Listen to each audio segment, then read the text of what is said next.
Hello बच्चों, hello everybody. कैसा चल रहा है आप लोग का? पढ़ाई लिखाई अच्छा ही चल रहा होगा। अभी तक हम चैप्टर नंबर 7 में वीडियो बना रहे थे जिसका नाम था, क्या नाम था? अल्टरनेटिंग करंट या प्रत्यावर्ती धारा। ठीक है, तो प्रत्यावर्ती धारा के सारे टॉपिक को कवर करते हमने वीडियो बना लिए है। आपने उसको नहीं देखा है तो आप उनको अवश्य देखिए, क्योंकि चैप्टर वाइज चलते जाएंगे, सारे वीडियो को आप कवर करते जाएंगे, सारे कॉन्सेप्ट को आप समझते जाएंगे तो आपको बेहतर समझ में आएगा। क्योंकि बेहतर रिजल्ट लाना है तो बेहतर समझना होगा, कॉन्सेप्ट को अच्छे से रीड करना होगा, तभी आप ऐसा कर पाएंगे।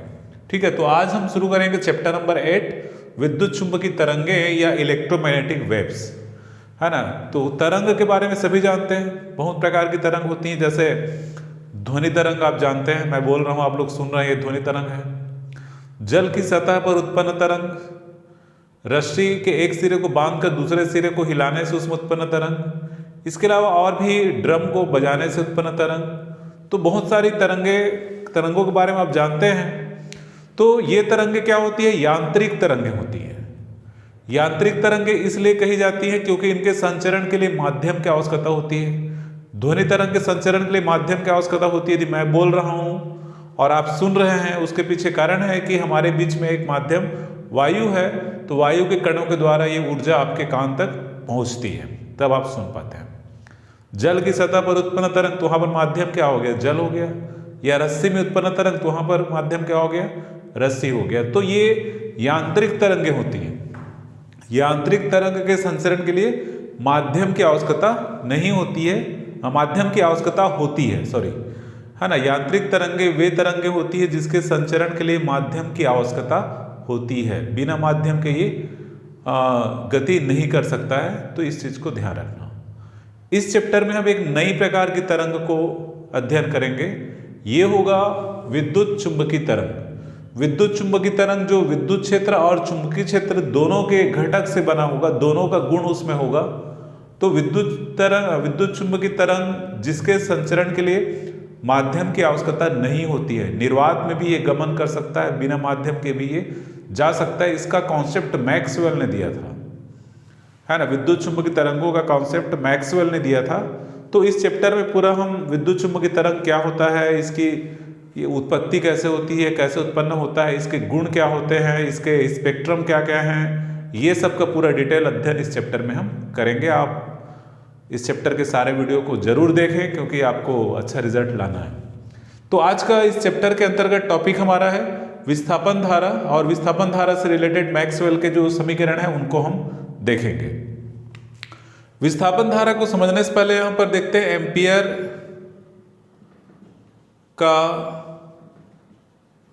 परिपथी नियम।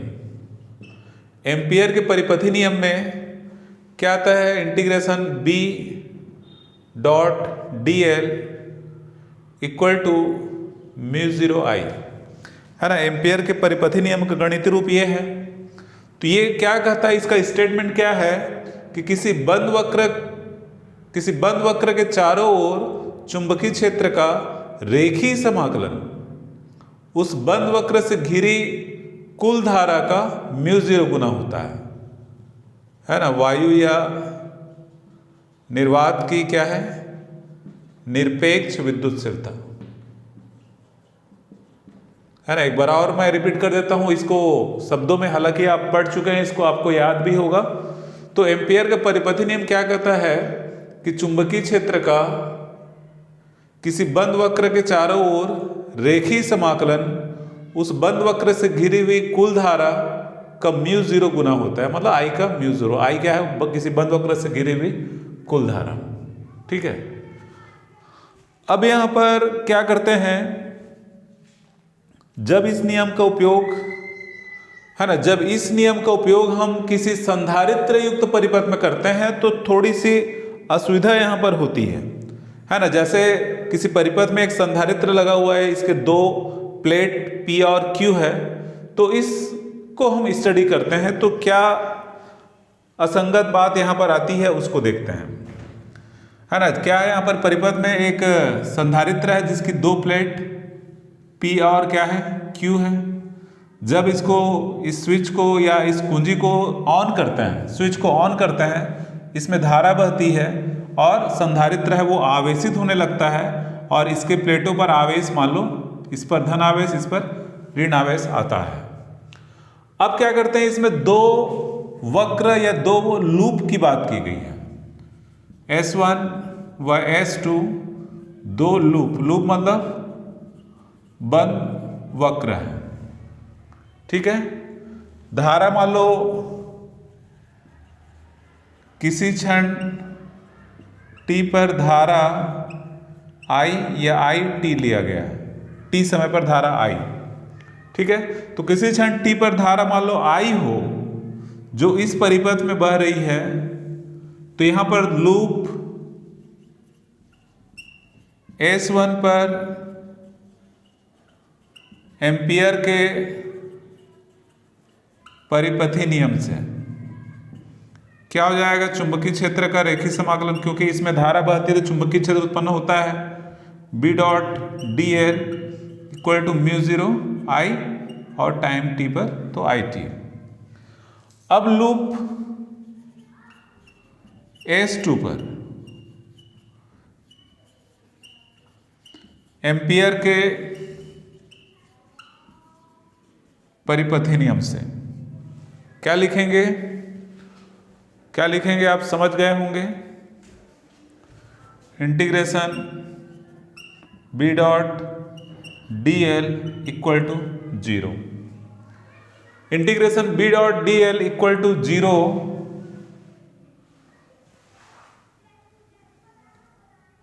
इसका कारण है कि इस लूप S2 से गुजरने वाली धारा क्या है, शून्य है। यहां पर दोनों इलेक्ट्रोडों के बीच विभवांतर तो है पर धारा यहां पर नहीं है ना, इलेक्ट्रोडों के बीच, दोनों प्लेटों के बीच धारा नहीं बह रही है, इस कारण से I का मान 0 होगा, तो ये टर्म क्या हो गया, यहां पर 0 हो गया। तो ये जो है ना, ये जो है वो धारा के अविरतता के सिद्धांत के कैसा हो गया, विपरीत। मतलब थोड़ी सी असंगत बात यहां पर हो गई कि धारा है वो कंटिन्यू बहती है ऐसा, पर इस भाग में P से लेकर Q तक कोई धारा नहीं बह रही है, जिसके कारण चुंबकीय क्षेत्र का रेखीय समाकलन क्या हो गया, शून्य हो गया। क्लियर है। तो ये जो धारा का अविरतता का सिद्धांत है, principle of continuity of current, उसके विपरीत हो जाता है कि धारा है वो अविरत बहती है, किसी तार में, किसी परिपथ में धारा है वो अविरत बहती है। ये सिद्धांत यहां पर अविरतता का सिद्धांत है धारा के लिए, तो ये इसका उल्लंघन हो गया। तो इसका उल्लंघन जब हो गया तो मैक्सवेल ने आगे क्या बताया इसमें, है ना, मैक्सवेल ने क्या बताया, इसको ध्यान से समझना। मैक्सवेल ने क्या बताया, जब संधारित्र आवेशित होता है, आवेशित मतलब चार्जिंग होता है, तो प्लेटों के बीच विद्युत क्षेत्र क्या होता है, परिवर्तित होता है। कैसे परिवर्तित होगा, इसमें आवेश की मात्रा बढ़ते जाती है, इसमें आवेश की मात्रा बढ़ते जाती है, धन और ऋण बढ़ते जाते हैं, विभवांतर अलग अलग चेंज होते रहता है। तो विभवांतर चेंज होगा मतलब विद्युत क्षेत्र का परिवर्तन होना आवश्यक है। तो मैक्सवेल ने क्या बताया, इस असंगत बात को दूर करने के लिए कि संधारित्र का जब आवेशन होता है तो प्लेटों के बीच विद्युत क्षेत्र में क्या होता है, परिवर्तन होता है। तो प्लेटों के बीच विद्युत क्षेत्र में परिवर्तन से, है ना, इस विसंगति को दूर करने के लिए क्या बताया गया कि दोनों प्लेटों के बीच विद्युत क्षेत्र में परिवर्तन होता है। विद्युत क्षेत्र में परिवर्तन होने से विद्युत फ्लक्स में क्या होता है, परिवर्तन, और विद्युत फ्लक्स में परिवर्तन से दोनों प्लेटों के बीच धारा बहने लगती है। और इसी धारा को क्या नाम दिया है उन्होंने, विस्थापन धारा। ठीक है, तो इस धारा, तो विस्थापन धारा की परिभाषा यहां पर हम देंगे। विस्थापन धारा की परिभाषा क्या देंगे कि विस्थापन धारा वह धारा है जो समय के साथ विद्युत क्षेत्र में परिवर्तन के कारण उत्पन्न होती है। ठीक है, बहुत सिंपल सी परिभाषा। विस्थापन धारा जिसको आई डी से डिनोट करते हैं, डी फॉर डिस्प्लेसमेंट। तो विस्थापन धारा की परिभाषा बहुत सिंपल। विस्थापन धारा वह धारा होती है जो विद्युत क्षेत्र में परिवर्तन के कारण या विद्युत फ्लक्स में परिवर्तन के कारण उत्पन्न होती है। ठीक है, आ गया समझ में? एक बार और बताऊं, विस्थापन धारा वह धारा होती है जो विद्युत क्षेत्र में परिवर्तन के कारण या विद्युत फ्लक्स में परिवर्तन के कारण उत्पन्न होती है। इसको आई डी से दर्शाते हैं। इसका मान होता है epsilon 0 D phi E upon D T. ये विस्थापन धारा का व्यंजक है ना, विस्थापन धारा का व्यंजक।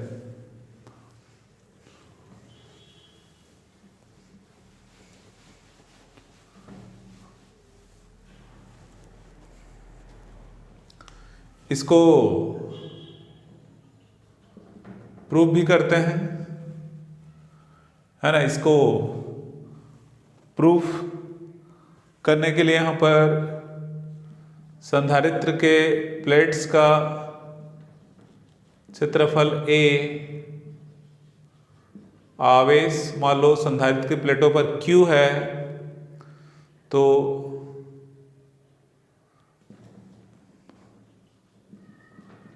प्लेटों के मध्य विद्युत क्षेत्र की तीव्रता E इक्वल टू क्या होगा, sigma upon epsilon 0। Sigma upon epsilon 0, sigma क्या होता है, आवेश का पृष्ठीय घनत्व। ठीक है, प्लेटों के मध्य विद्युत क्षेत्र की तीव्रता E equal to sigma upon epsilon 0। और चूंकि सिग्मा इक्वल टू क्या होता है, Q अपान A, पृष्ठीय आवेश घनत्व है, इसलिए E बराबर ये हो जाएगा Q अपान एप्सिलॉन 0A। या इसको लिख सकते हैं Q बराबर एप्सिलॉन 0 E इंटू A। ठीक है, Q equal to epsilon 0 E into A। E into A क्या होता है, विद्युत flux E। E into A के बदले क्या रख सकते हैं, विद्युत फ्लक्स E रख सकते हैं, है ना। विद्युत फ्लक्स E को रख दें तो अब हमको चाहिए धारा।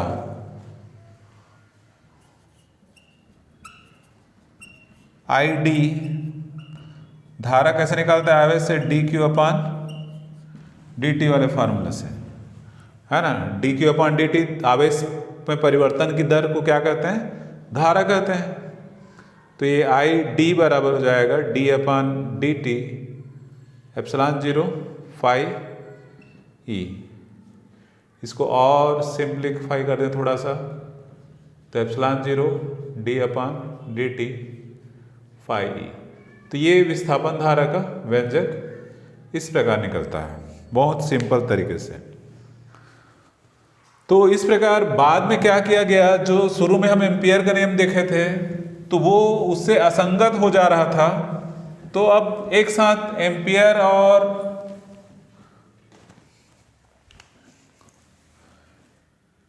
है ना, एम्पियर मैक्सवेल नियम। पहला तो क्या था, इसमें परिपथ में चालन धारा बहती है ना, परिपथ में चालन धारा बहती है, इसको आई सी से दर्शाते हैं। दूसरा, विद्युत क्षेत्र में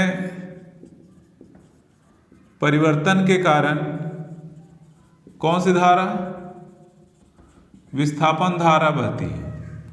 इसलिए इनका जो नियम या समीकरण क्या हो गया, integration B dot D L equal to mu zero I, ठीक है। Mu zero I C plus क्या हो जाएगा, म्यू ज़ीरो आई डी। दोनों धारा यहां पर आ जाएगा एक साथ, mu zero I C plus mu zero I D, ठीक है। म्यू ज़ीरो को कॉमन कर दो तो क्या हो जाएगा, आई सी प्लस आई डी।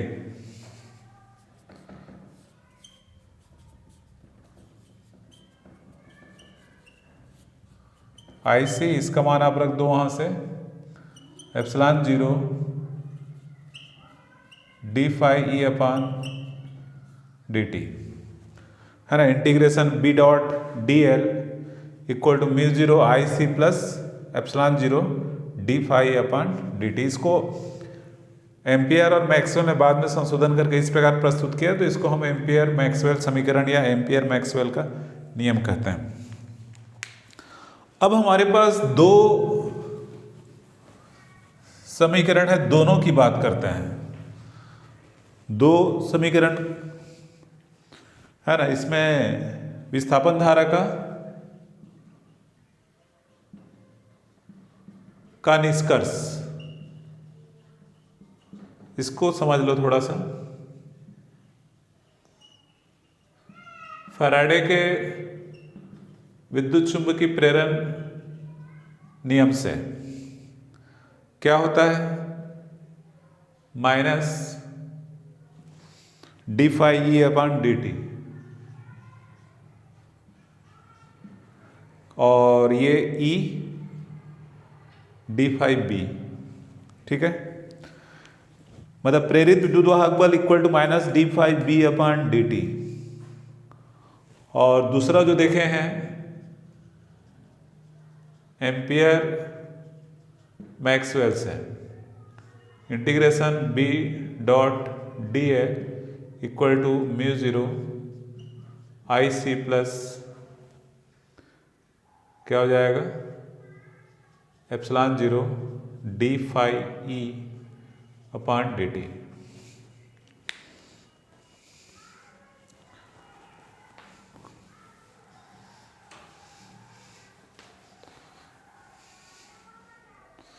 ठीक है। तो यहां पर फैराडे के विद्युत चुंबकीय प्रेरण नियम से क्या होगा, ये इसको देखना, यहां पर ये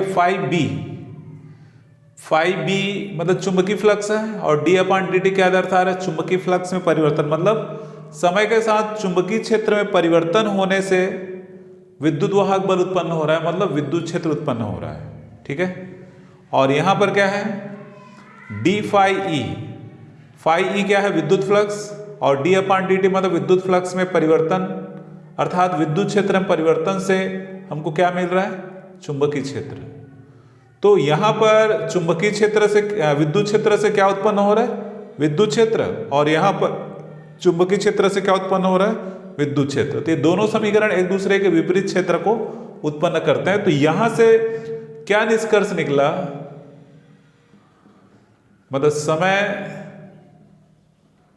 परिवर्ती विद्युत क्षेत्र चुंबकीय क्षेत्र उत्पन्न करता है, और समय परिवर्ती चुंबकीय क्षेत्र विद्युत क्षेत्र उत्पन्न करता है, ठीक है। ये बात एकदम क्लियर हो गया। समय परिवर्ती विद्युत क्षेत्र चुंबकीय क्षेत्र उत्पन्न करता है, और समय परिवर्ती चुंबकीय क्षेत्र विद्युत क्षेत्र उत्पन्न करता है। मतलब विद्युत क्षेत्र और चुंबकीय क्षेत्र में यदि परिवर्तन हो रहा है तो वो एक दूसरे के क्षेत्र को उत्पन्न करते हैं, और यहीं से आता है विद्युत चुंबकीय तरंग। इसी कॉन्सेप्ट के आधार पर विद्युत चुंबकीय तरंग का कॉन्सेप्ट आता है, ठीक है। इसके बारे में और डिटेल पढ़ना, किताब में बहुत सारी जानकारी आपको मिलेगी।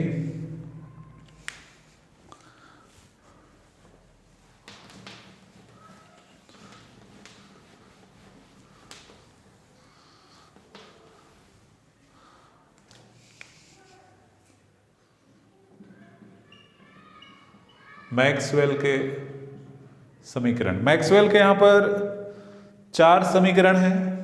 पहला E dot D S equal to Q upon epsilon 0। दूसरा B dot D S equal to 0। तीसरा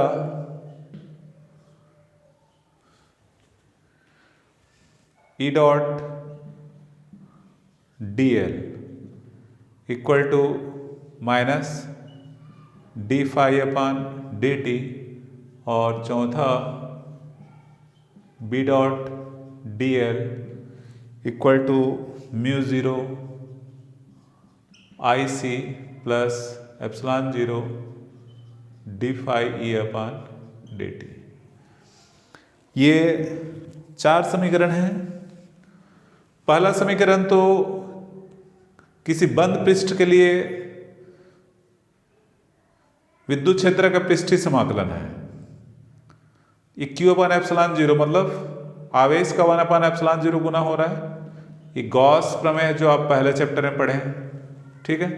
दूसरा यहाँ पर बंद पृष्ठ के लिए चुंबकीय क्षेत्र का पृष्ठीय समाकलन जो S है वो पृष्ठीय समाकलन कहलाता है, ये रेखित समाकलन होता है, ये 0 होता है। और तीसरा तो क्या है, फैराडे का नियम है, विद्युत चुंबकीय प्रेरण का विद्युत वाहक बल E या विद्युत क्षेत्र उत्पन्न हो रहा है किससे, D phi E upon D T से, ठीक है। और लास्ट यहाँ पर क्या है, जो एम्पियर मैक्सवेल का नियम हम देखे थे वही है। तो ये क्या बताता है, विद्युत क्षेत्र से चुंबकीय क्षेत्र उत्पन्न होता है। तो इस प्रकार मैक्सवेल ने 4 समीकरण दिए हैं जिनको मैक्सवेल के समीकरण कहते हैं। तो बच्चों आज के वीडियो में इतना ही। हमने शुरुआत का जो टॉपिक था विस्थापन धारा, इसको लिया हुआ है ना। तो विस्थापन धारा आपको समझ में आ ही गया होगा कि विस्थापन धारा वह धारा है जो समय के साथ परिवर्तन युक्त विद्युत क्षेत्र के कारण उत्पन्न होती है ना। विद्युत क्षेत्र समय के साथ परिवर्तित होता है तो उसके कारण उत्पन्न होती है, ठीक है। क्लियर है? आपको अच्छा लगा तो आपके दोस्तों को भी व्हाट्सएप पर शेयर जरूर करें, कमेंट करके बताएं कैसा लगा। यदि कोई डिफिकल्टी हो तो उसको भी बताएं, उसको दूर करेंगे। Thanks for watching.